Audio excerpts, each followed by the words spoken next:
What makes a man walk away from everything he fought for? Steve McQueen was the highest-paid actor in Hollywood. $5 million per picture. His face on every magazine. His name above every title. And then, one morning in October 1974, he woke up and decided he was done. No press conference, no announcement, no goodbye. He just stopped. But what happened in the 48 hours before that decision? What did he see that made him choose silence over? Stardom? What moment broke the man who seemed unbreakable? This is that story. The flashbulbs were like violence. Steve stood on the red carpet outside the Egyptian Theater in Hollywood. October 1974. Tuesday night. The premiere of the Towering Inferno. Big movie. Huge budget. All-star cast. The kind of spectacle that was. Supposed to remind people why they went to the movies. Steve's face hurt from smiling. He'd been standing there for 45 minutes, shaking hands, signing autographs, answering the same. Questions over and over. Steve, over here. Steve, what's it like working with Paul Newman? Steve, are the rumors true about you and Ali? Steve, look this way. The photographers were relentless, cameras clicking like insects, flashbulbs creating spots in his vision, the smell of bodies pressed too close together, perfume and sweat and desperation. A woman broke through the barrier. Security tried to grab her, but she was fast. She grabbed Steve's arm. Her eyes were wild. "I love you," she said. "I've loved you since The Great Escape. I have all your movies. I have posters of you on my walls. I dream about you. Security pulled her away. She was still talking as they dragged her back behind the velvet rope. Steve stood there, feeling nothing. Ali appeared beside him. She was wearing a silver dress, diamond earrings. She looked like a movie star. That thing she did effortlessly. That thing Steve used to do but couldn't anymore. "You okay?" she asked quietly. "Yeah." "You look like you want to run." "I do." "Then let's go inside." "That's not what I meant." The theater was packed. 1,500 people. Industry types, press, VIPs. Everyone who mattered in. Hollywood crammed into one room to watch a building burn for 2.5 hours. Steve and Ali sat in the center section. Prime seats. Everyone around them was chattering. Excited. Dressed to be seen. The lights went down. The crowd quieted. The Warner Brothers logo appeared on screen. Steve watched himself appear. 20 feet tall. Fighting fires. Saving people. Being heroic. The audience loved it. They laughed at the funny parts, gasped at the action, applauded when Steve's character did something brave. Steve felt like he was watching a stranger. That wasn't him on screen. That was a construction. A performance. A version of Steve McQueen that existed. Only in celluloid and light. The real Steve McQueen was sitting in a theater, feeling claustrophobic, wondering how much longer he had to stay before he could leave without it being a story. Halfway through the movie, Steve stood up. "Where are you going?" Ali whispered. "Bathroom." Steve. But he was already moving, excusing himself down the row, people recognizing him even in the dark, whispers following him up the aisle. He pushed through the doors into the lobby. It was empty. Quiet. Just the muffled sound of the movie through. The walls and the hum of the air conditioning. Steve walked to the bathroom, splashed cold water on his face, looked at himself in the mirror. He was 44 years old, gray starting to show in his hair, lines around his eyes. Still handsome, still recognizable. Still Steve McQueen. But he felt ancient, used up. Like he'd been running on fumes for so long he'd forgotten what it felt like to have actual fuel.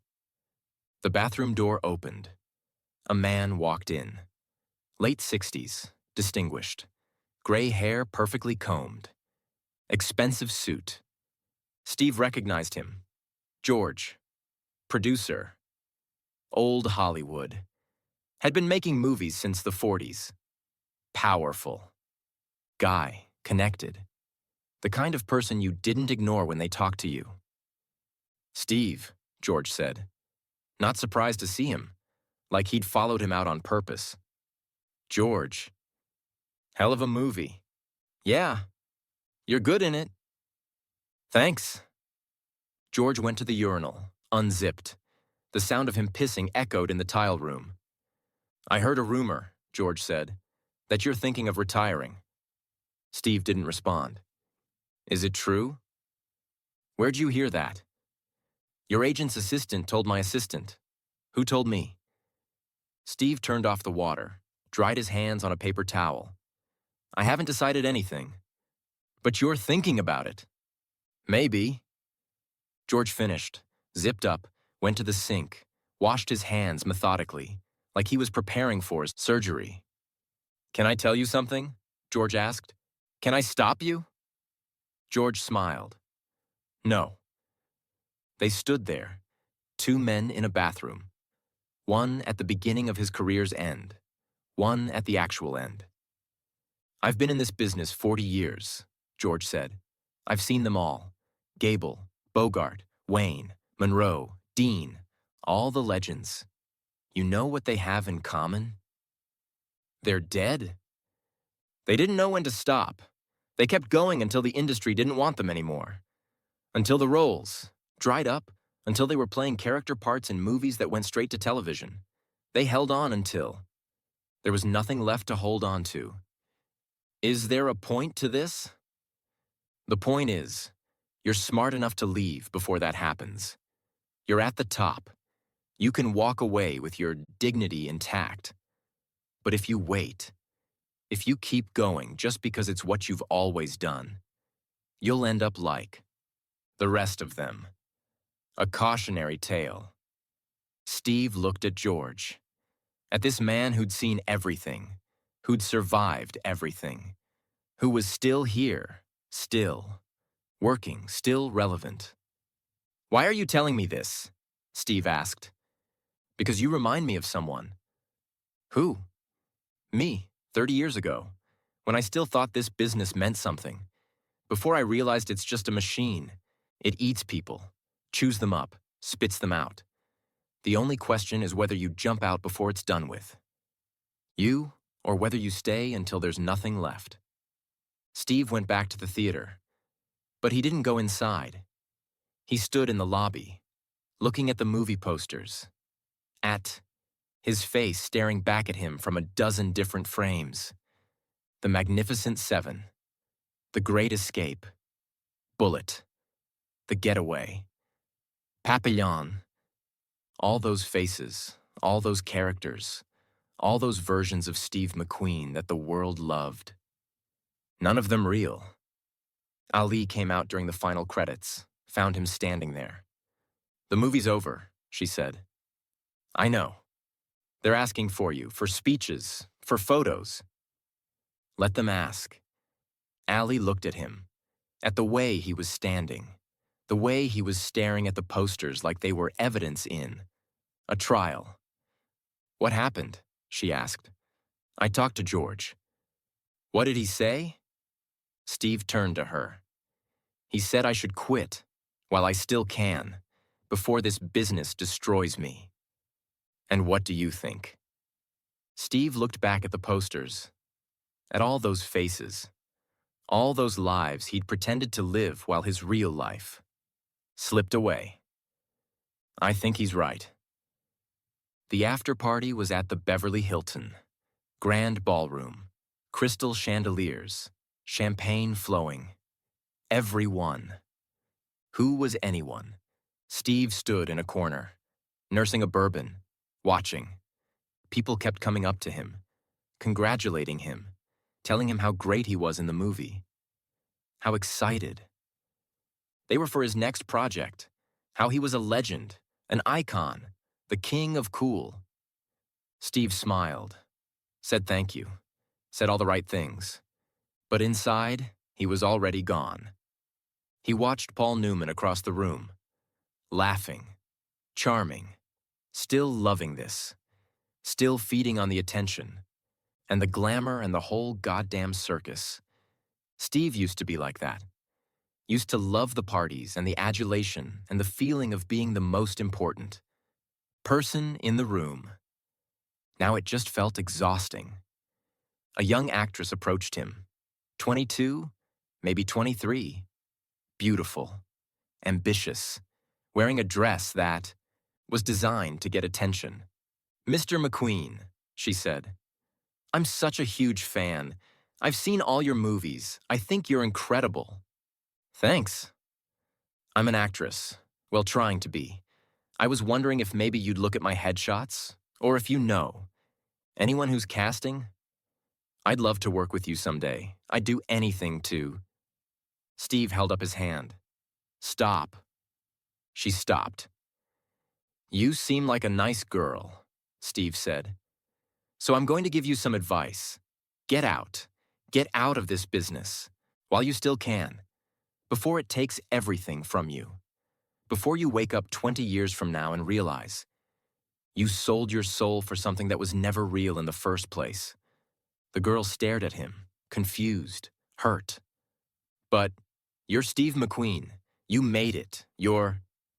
I'm nobody. I'm just a guy who pretended to be other people for money. And now I'm tired and empty, and I don't know who I am anymore because I spent so long being who everyone else wanted me to be." The girl backed away, like Steve was contagious. Allie appeared, took Steve's arm. "I think we should go." "Yeah." They drove home in silence. Pacific Coast Highway, windows down, cool October air, the ocean somewhere. To their left, invisible in the darkness but present in the smell of salt and the sound of waves. "Are you really going to quit?" Allie asked finally. "I think so. What will you do?" "I don't know. Buy a ranch, fly planes, fix motorcycles, live like a normal person." "You're not a normal person." "No, but maybe I could be." Allie looked at him. At this man she'd married 6 months ago. This brilliant, broken, impossible man who couldn't sit still but was now talking about stopping completely. "You'll get bored?" she said. "Maybe." "You'll miss it." "Maybe." "You'll regret it." Steve glanced at her, then back at the road. "I regret a lot of things, but I don't think this will be one of them." Steve woke up at dawn, couldn't sleep, went out to the balcony of their Malibu house, watched the sun come, up over the ocean. The water was gray-blue, endless. The sky was pink and orange. A few surfers were already out, black shapes. Against the brightening horizon, Steve thought about the premiere, the party, the bathroom conversation with George, the young actress, looking at him like he'd lost his mind. Maybe he had, or maybe he'd finally found it. He thought about all the years he'd spent running, from his childhood, from poverty, from being nobody, running toward fame and money and success, thinking that if he could just get far enough, fast enough, high enough, he'd finally feel like he'd arrived. But he never did, because there was no arrival. There was just more running, more movies, more money, more hollow victories.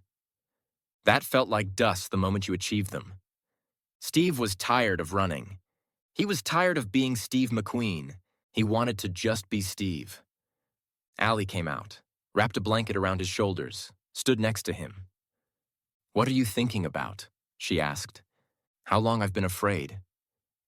"Of what?" "Of stopping, of being ordinary, of disappearing, of people forgetting me." "And now?" Steve was quiet for a long time. The sun climbed higher. The surfers caught waves. The world kept turning.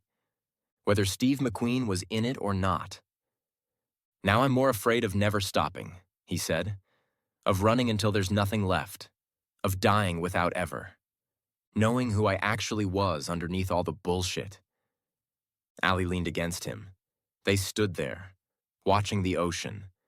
Two people who'd found each other in the wreckage of their previous lives. Two people who were tired of performing. "So what do we do?" Allie asked. "We leave." "When?" "Soon." "How soon?" Steve smiled. Small. Real. The first genuine smile in months. "How long does it take to pack a life?" That afternoon, Steve called his agent. "I'm done," he said. "Done with what?" "All of it. No more movies, no more press, no more premieres. I'm out." There was a long silence on the other end. "Steve, you can't just quit. You have commitments, contracts. People are counting on—" "Figure it out. That's what I pay you for."